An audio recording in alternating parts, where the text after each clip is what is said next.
Man, it's like 3:26 in the morning. I was in my kitchen. I was just thinking, that boy Drake said, "What am I afraid of? This is supposed to be what dreams are made of. But people I don't have the time to hang with always look at me and say the same shit. They say, you promised me we would never change. You promised me you would never change. You see the air cut on it always come on every time I get to filming. But what that got me thinking about, really, I was Chuck just left probably like an hour ago, and we were talking about just different things and our different kind of just thinking about what we want to do moving forward with the content and just expressing ourselves and the type of things that we want to create, right? And it had me thinking about, like, for the longest time, I've been afraid. I've been afraid of, I think, myself, like that. Is it the Maya Angelou, like, our deepest? I don't know whose quote that is, but it's like, our deepest fear isn't that we are inadequate, but our deepest fear is that we are powerful beyond measure.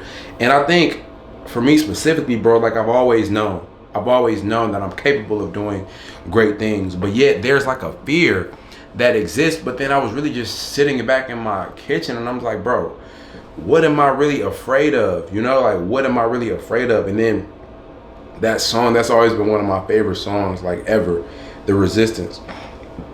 And it's crazy that he even titled it like The Resistance, because we create resistance within our own lives by being afraid of the change that is inevitable in the pursuit of becoming the best version of ourselves, while also feeling the resistance of our surrounding environment to keep us the same and to not pursue the best version of ourselves. And that just got me thinking about how, in certain cases, in my pursuit to become great and to truly become the person that I know I'm capable and destined to become, and doing the things that I know I'm supposed to be doing, I face resistance within my mind due to the fact that I have been indoctrinated with ideas that are meant to keep me limited, right? And then those ideas are supported by the people around me that don't necessarily align with the version of myself that is operating at the highest level. And for a lot of us, we feel that fear, or we feel that resistance, and we feel that tension and that need to conform to those around us, because that journey of pursuing your highest self can be it is very lonely, because it's just not normal. And I think that the experiences that you may be able to relate to coming from a small town, like I've expressed on this channel, understanding that what you're doing is not the norm based on the actions of the people that are around you, and understanding that your environment isn't conducive to the life that you want to live, or it isn't really supportive of you pursuing that life. But having the strength and having the courage, you know, because I think I don't want to say fear is something that is inherent to the human experience, because that's something I just don't know. I don't think that we should naturally be afraid, but I think there are just so many things in place that naturally make us afraid as we become more aware of the things that are around us and the things that may cause us harm or have the potential to bring us harm within our lives. But to overcome that fear and to be courageous, because the fear may be there, but if you allow yourself to be courageous and overcome it and just do the things, and it's like, bro, I really feel like weird right now. Like, my head is like spinning right now, because I'm 28 years old and I can't believe it's taken me this long. Like, I'm witnessing myself have a revelation in real time that there really is nothing for me to be afraid of. Like, there is nothing for me to be afraid of. So I'll just, like, I can just go do it. You know, what am I afraid of? Am I afraid of the opinions of people that are afraid? Like, I talked about this all the time, and it's like, why the fuck would I be afraid of the opinions of people who are afraid to do the things that I have the courage to do?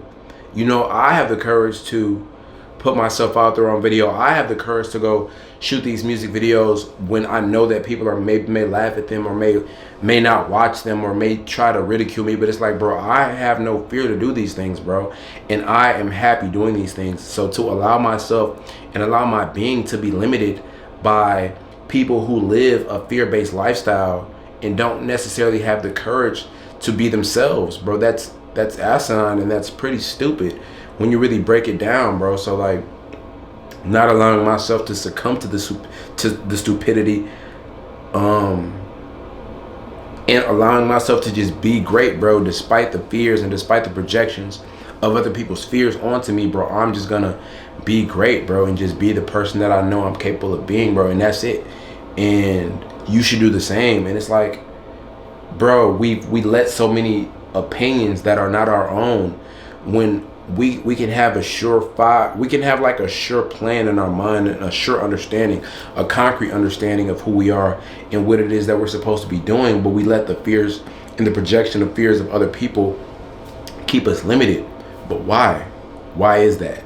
Like, why is that? Like, when we really get to it and we really come to understand that we are meant to be who we are, and we are not meant to live a fear-based lifestyle. We are not meant to limit ourselves based on anything, bro. Anything that is sent to make you believe that you're supposed to limit yourself. I was talking to myself as I was walking up the stairs to my apartment today, and I was like, bro, with this life shit, this whole process, I believe, bro, we're supposed to maximize. I know we're supposed to maximize it, bro, because what the fuck else do we have to do? You know, that's something that's always frustrated me, whether it be through the way people try to teach me or the things that my parents will say. It's like, why would I limit myself? I don't really have anything better. I don't have anything else to do but to live life at its maximum. Like, there's no other reason for me to be here. You know, like, if I'm not going to live my life to the fullest, then there's no reason for me to be here. If you're not going to, and this may sound harsh, but it's the truth. Like, if you're not going to live your life to the fullest, then there's no reason for you to be here. Like, you're taking up space in a sense. And I don't want to say this because I don't want to encourage anyone to do something drastic. That's not what I'm saying at all. What my intention is with this message, and I want to be very clear because I don't want any of you to take this out of context. I know people are going through their own struggles and the things that they may be battling mentally. What I'm saying is that the fear that you're facing or you're dealing with right now is something that you have to face, and you have to come to the conclusion within your own being and your own mind that this fear is not something that you can't overcome. You know, you have to overcome this fear. And I'm not saying it's going to be an easy process, but you have to overcome this fear so that you may find yourself in a place to where you, one, believe in yourself and you take action to live your life to the fullest, because that's what it's all about. You're here for a purpose. You're here to do something. You're here to inspire others. You're here to help the human existence grow and evolve, bro. That's everybody's purpose. And that purpose is manifested through all of us by way of different channels and through different interests and things that we all take interest in as individuals. You know, it's like, I think about the Mamba mentality and how that mindset manifests itself through so many different creative outlets. It may be basketball for someone. For me, it's music. It may be film for someone else, but it's all about living one's life to the fullest. And that's something I want to make sure that I'm expressing through my life, not only just through my words, but through my actions. I want to make sure that the things that I'm doing it with the intention of, one, doing it the best that I can, and to show people who need to see it that, bro, you can do it, and you can do it better than me, and you can just, that's how we evolve, but that's how we get better, through our own creative efforts. I know that the world is a very stressful place right now, and a lot of times, due to the fact that the way things are set up, it may be hard to create. But you have to find yourself, even if you can start small. Just start in your journal. Start getting the things out that you're thinking about. Start developing these habits that exercise those creative muscles within you, and really think about what it is that you can offer. What is your perspective on the world? What is it that you can do to really have an impact, and continue to cultivate those gifts, because you have a gift just as much as I have a gift, you know. And I think I really want to stop saying I think, because I be knowing shit, but I know that I'm exercising my gift, and I have so much fun doing it, because it's just fun doing it, because I feel good after. I feel that I've played my part and I've done what it is that I'm supposed to be doing. And when I get off of this, there are 24 hours in a day. These videos are usually less than 30 minutes. So that's such a small portion of my day, but I give so much of who I am. But then I go out into the world throughout the rest of my day, and I learn and I study and I come back and I bring it to y'all, because that's the way community is supposed to work, bro. That's the way relationships, platonic, familial, romantic, all relationships are supposed to work like that. I was talking to my homie G earlier today, and we were talking about just relationships. You know how what niggas talk about. We talk about girls, bro. We talk about girls and how much we love them and how much they get on our nerves, and just how frustrating it can be at times dealing with them. But one of the things that I think about often is, like I said, I'm not ready to be in a relationship just yet. I don't believe it would have to make perfect sense for me. But one of the things that I've observed through relationships is that the relationship shouldn't be the main priority. Like that lovey-dovey shit, that's not the main priority of the relationship. The relationship should be set up the same way community should be set up, and that is to build. That is to build with a mission in mind, to build with a goal in mind. It's not about the butterflies and the dates and all the romance, which is a very important part of one's romantic relationship. But thinking about, what are we doing together? What is the point of us being here together in this moment? What are we building, and what skills do we have that we can offer to our offspring, the people that are going to be the leaders of the next generation? And I think as we move through the world, because one of the things that I've expressed, maybe I've expressed it or not, but one of the things that frustrates me is like broken homes, bro. I don't like the idea of a broken home. I come from a broken home, and I don't like it. I don't like it at all. I don't like the fact that there are gaps within my life that I have to go fill. You know, it's a very frustrating process. But ultimately, I feel that this is the path that I kind of chose to be on, just so I could learn certain things.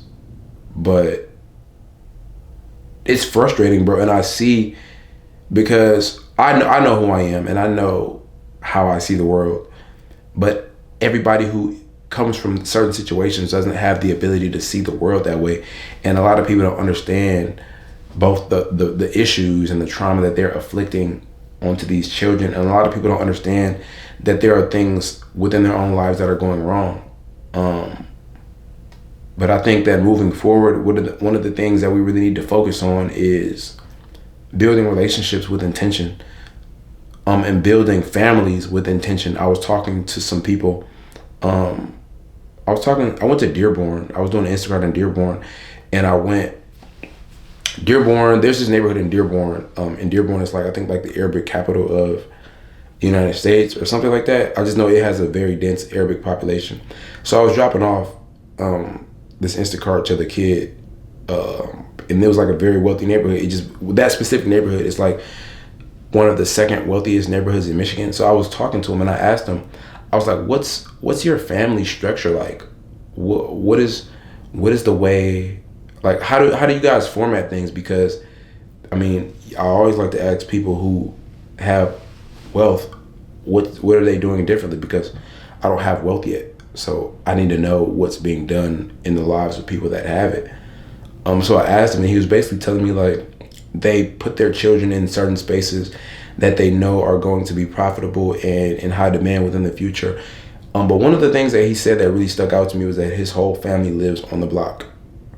And I'm like, damn, bro, like, especially within like Black communities, our families are so separated and like spread apart, you know, and there isn't, like, the fact that he said his family was right there, and the fact that he said that everybody intentionally occupied certain spaces that were in high demand, and they just kind of circulated their resources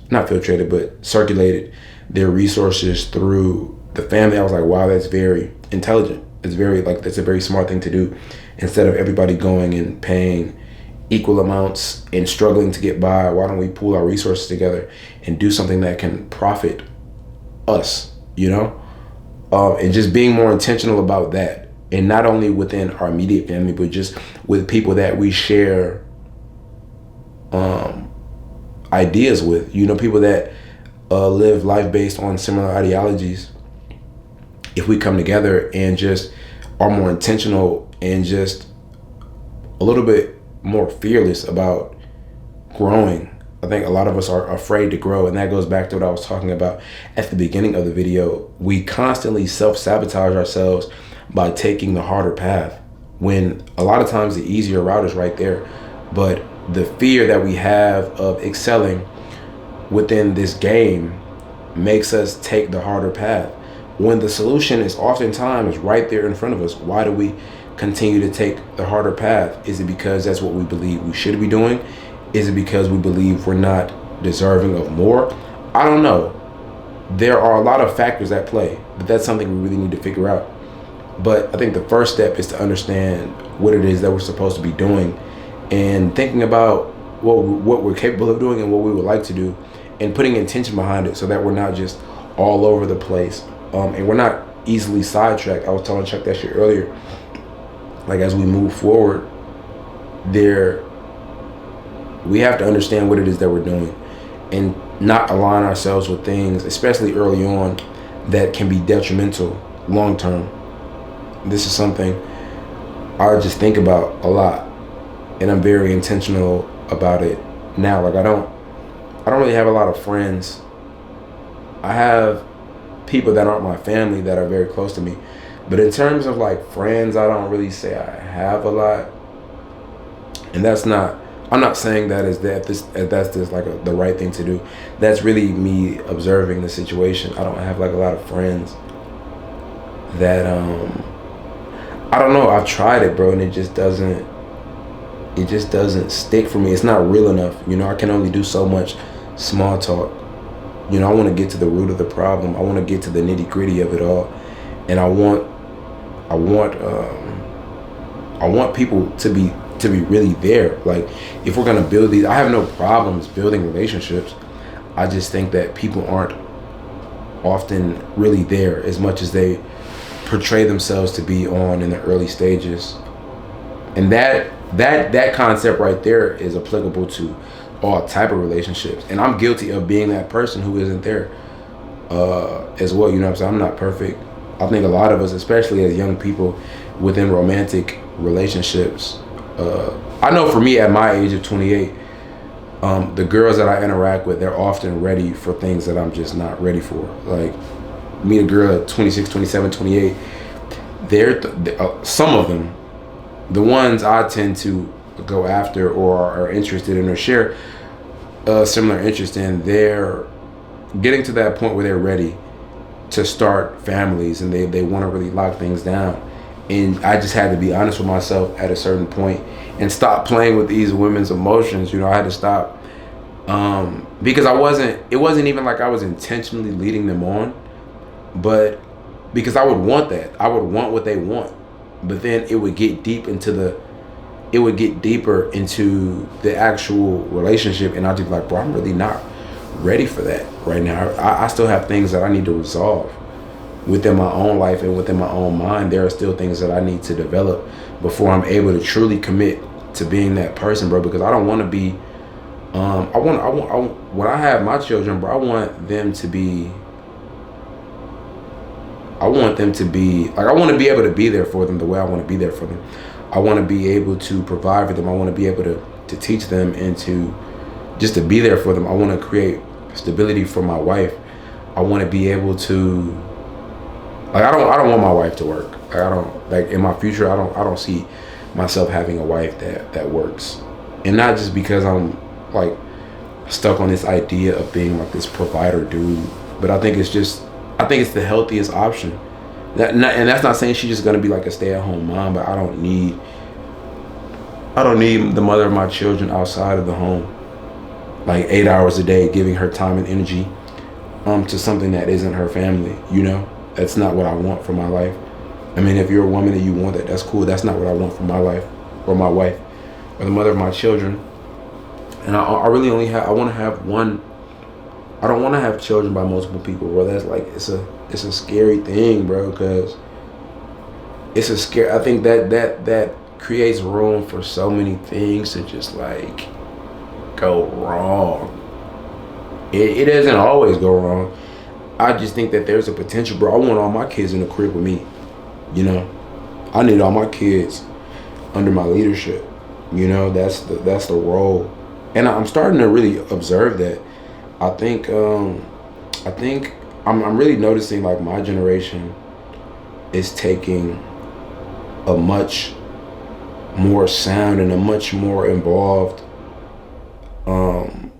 My generation are of young men were much more involved fathers. Like I don't have children yet, but from what I can see from my peers, a lot of us are much more involved in the lives of our children. But I think that honestly comes from a lot of us not having it and really seeing it and how it can affect us. So yeah, I'm proud of us in that aspect for sure. I'm very proud of us in that, and I hope we continue to do that and to continue to understand that these kids need love, bro. We need love and guidance, and we need provision, and we need help. We need leadership. We need love more. Again, I said that already, but you know, like this is what we need. Damn, I just be going. How did I get here? Who knows? But yeah, I know I started this video talking about being fearless, but yeah, like what am I really? I'm supposed to be living my life to the fullest, but I don't really have anything else to do. When you really think about it, because if I'm not living my life to the fullest, then I'm giving my energy to something that isn't going to benefit my life. And I feel that within this story that I'm crafting and the story that I'm writing, giving too much time and attention to things that aren't designed to enhance my story or enhance my ability to magnify the things that I have been given to make the story as best as it could be is doing myself and the world a disservice. Because who the fuck wants to read a bad book? You know, like a weak ass book, grammar off. You ain't even formulate the idea. It's like, do I want my life to be a Universal Studios or whatever, like a Paramount picture, or do I want it to be a fucking Tubi movie, you know? And a lot of people allow their lives to be Tubi movies, and that's not what's up, bro. That's not the way.